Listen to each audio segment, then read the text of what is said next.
This is a presentation for cybersecurity risk assessment from Team USA for the cybersecurity capstone class. In order to have good measures for authentication at the summit, one method is to use an authentication proxy to filter traffic for verification by inspecting for a valid cookie, for example, before they are allowed to pass to their destination. If they cannot be verified, they are gated. Using a centralized login system with an authentication proxy through standard routing and networking, the endpoint will only be able to respond once the session is verified and the request has been proxied. The figure on the right shows a visual of this process. In addition to a centralized login system, there should also be strict credentials required, such as usernames and passwords and/or tokens.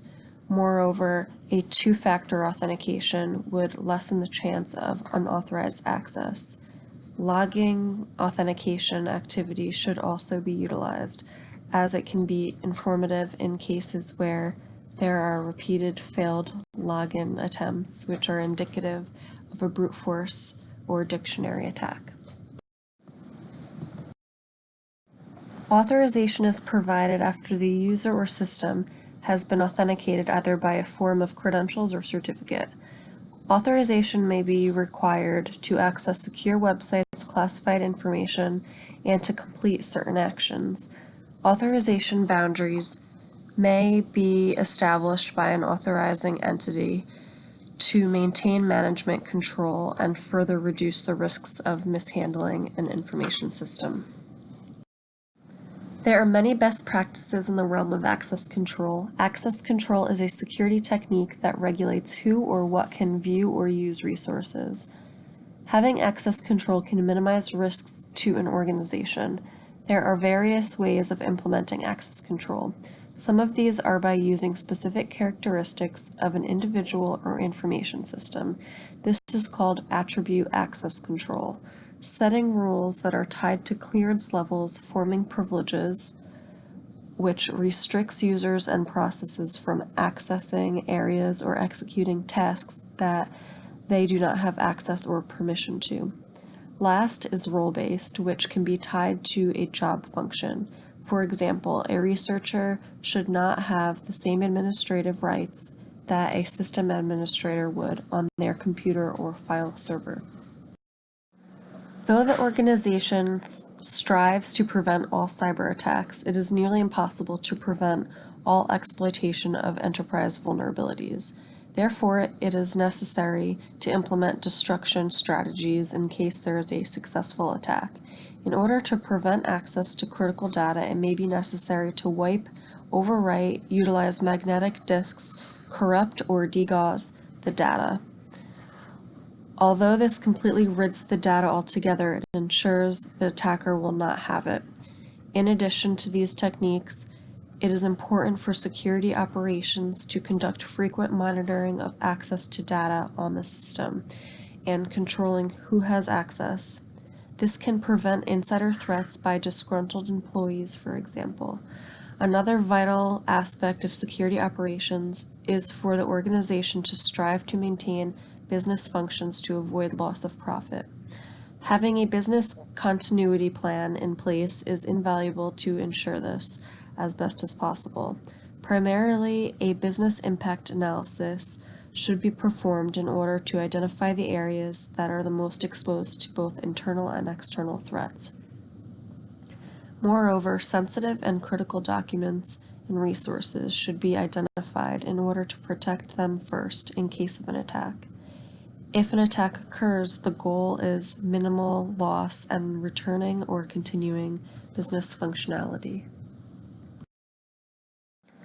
Along with a business continuity plan, there should also be a disaster recovery plan in emergency situations, such as a successful cyber attack on the organization.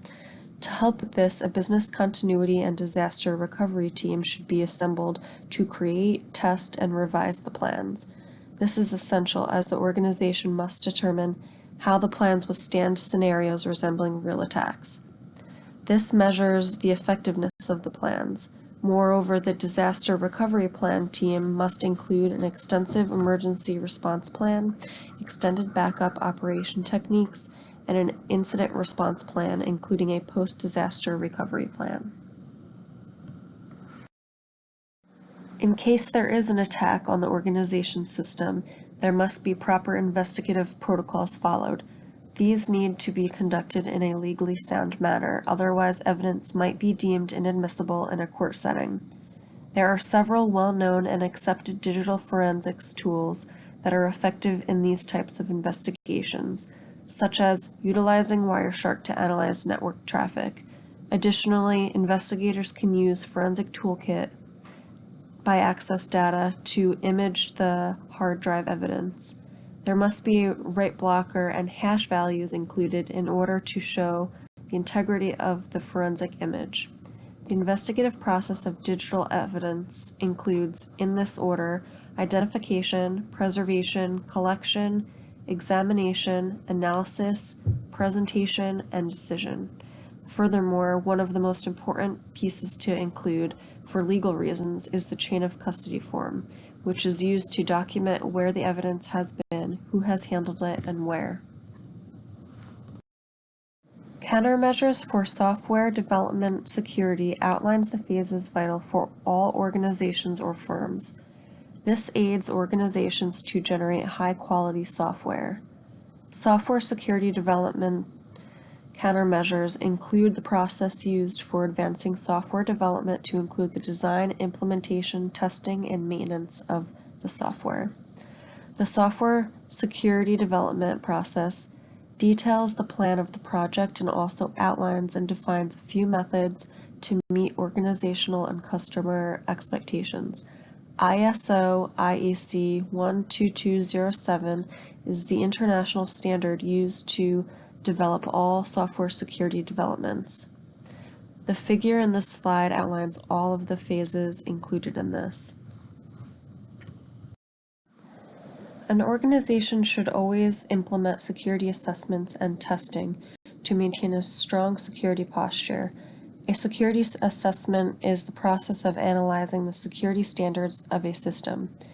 While performing this security assessment, vulnerabilities, risks, and threats may become apparent, allowing for patches and fixes to be applied. To perform a thorough security assessment, tools can be used such as Nessus. Nessus can provide a detailed readout of the critical, high, medium, and low vulnerabilities, and point out other areas that may be of interest. Virus scans and other antivirus programs can be utilized to analyze machines. Firewalls can be configured to regulate traffic, and Wireshark can be used to ensure all network traffic is the approved and normal. Applying all these security assessment and testing protocols will allow for a complete risk analysis. The risk analysis will provide senior management with an overview that will break down cost, severity, and mitigation opportunities to better protect possible attack surfaces. Security engineering is the process of incorporating security controls into an information system in order to strengthen the system's operational capabilities. Current legislation and guidance provide agencies accurate information in managing resources while emphasizing the integration of security in all phases of the system development lifecycle. Legislation and guidance may be conceptually sound, but not always practical. However, these are some of the countermeasures that organizations can take to protect their systems. Physical protection. This prevents unauthorized access to areas, ports, cabling, and wireless devices. Closed unused ports. This prevents unauthorized access to internal and external data communications before it reaches a host system. In this case, many applications rely on communications over specific ports, such as unsecured web traffic travels over port 80 and 8080. Malware deploy software capable of continuously detecting, monitoring network traffic, and identifying known threats or anomalous activity. Redundant capabilities are designed into the architecture and framework of mission-critical systems. And lastly, backups of system and data resources should be periodically and automatically prepared. People are the backbone of business, and uninformed employees can result in a loss of service, loss of information, or loss of clients. These weak points may consist of employees having administrator rights to their machines and not having least privilege practices applied. Untrained employees may lead to successful phishing emails, obtaining user credentials, or access to the virtual environment. In the matters of technology, the weaknesses can be seen with the use of out-of-date software, operating systems, policies, and hardware components. The risk framing component and the associated risk includes any strategic level decisions on how risks to organizational operations and assets, individuals, other organizations, and the nation is to be managed by senior leaders or executives. The four risk frame components are as follows. Risk assumptions.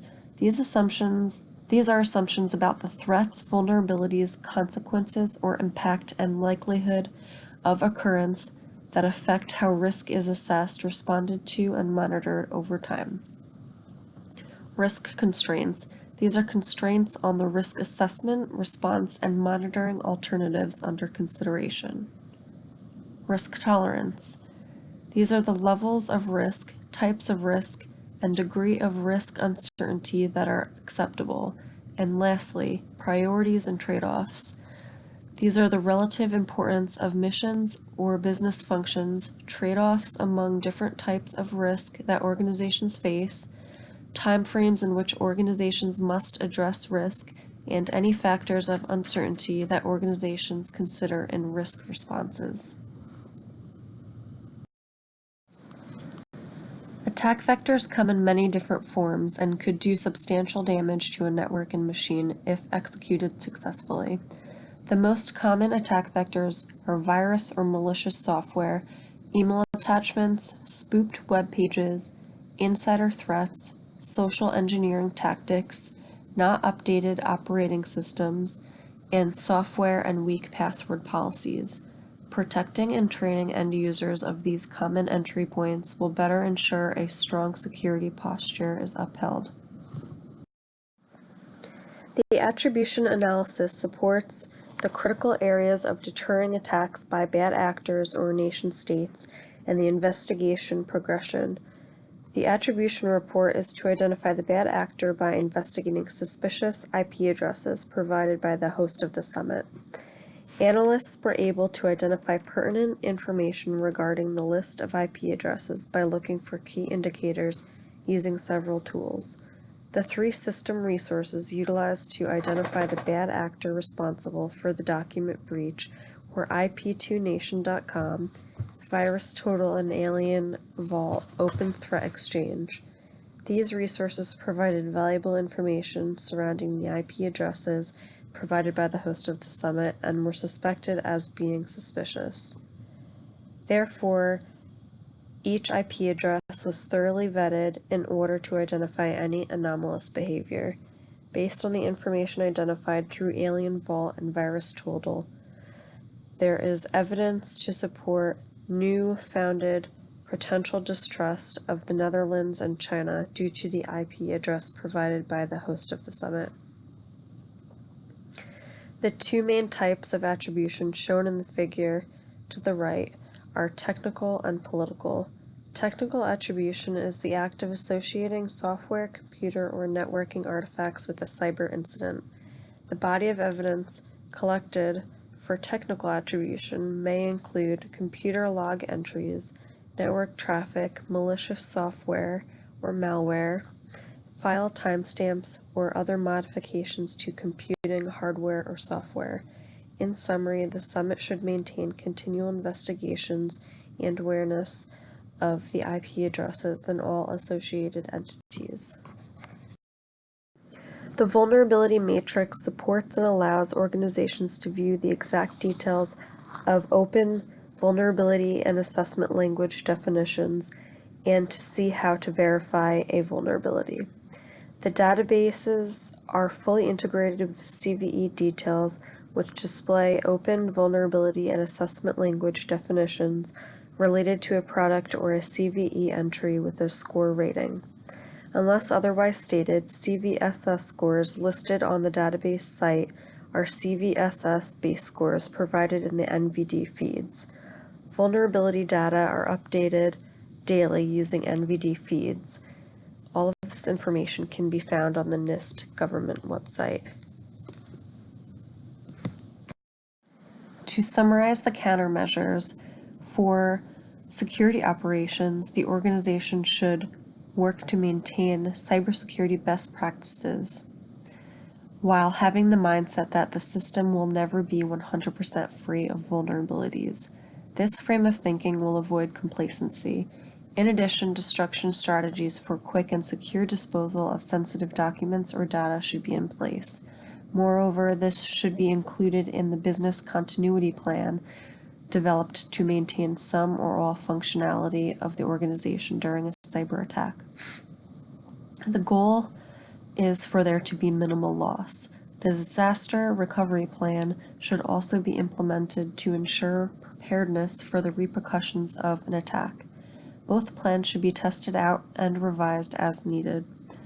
Lastly, for security operations, any forensic investigation dealing with evidence must bear in mind the legal aspects involved in ensuring a successful case. As for security assessments, they should be done quarterly to ensure the organization is aware of any vulnerabilities that may be present. This will ultimately assist in forming logs and, in case of an audit, will be easily obtainable, leading to winning new business. Staying current with security assessments can help produce new training materials for staff and subsidiaries to further prevent the insider threat of uninformed employees. Additionally, following the software development cycle will allow organizations to find and patch any errors before the software is used in production. Also, security engineering will harden the information systems in the organization by making plans in case of natural disaster or cybersecurity incident. Since security is an ongoing, evolving process, companies should maintain and improve the assessment over time with their risk posture.